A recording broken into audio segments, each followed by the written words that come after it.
There's kind of three places that AI could go. Today, most of the artificial intelligence that we're surrounded by is narrow artificial intelligence, right? All of it actually is narrow AI. And I don't like that term because it doesn't do AI justice, the all of our AI justice. But narrow AI systems are essentially systems that have a specific task and that are given access to a specific data set. And this is AI that's asked to complete a task in response to that data set, right?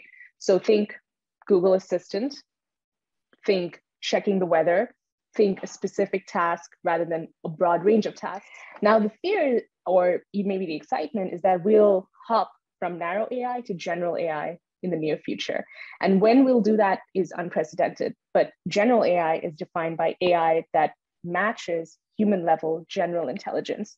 So that would be, if you've ever watched the movie Her, excellent sci-fi movie, that would be the kind of AI that is capable of achieving multiple goals, that is capable of almost thinking for itself, and that is capable of defining its own goals in some ways in a very human-like way. And then super AI is an even more hypothetical point in the future where AI will completely surpass human level intelligence, right?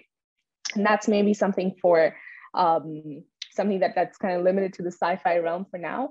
But a lot of AI specialists believe that that could actually happen once we reach general AI. So the real question is, when do we get from narrow to general?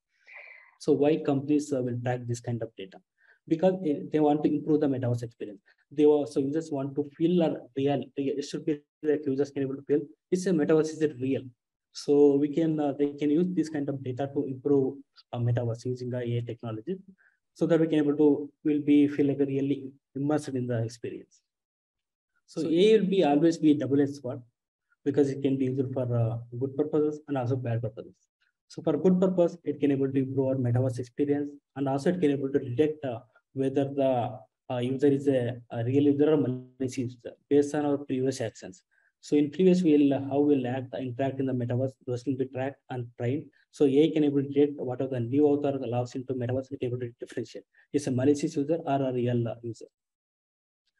And also downside of it, we can able to create a boards based on our AI profile, so that we can able to we cannot able to differentiate whether we are talking to a bot or a real person behind that avatar. So this is a downside of that one.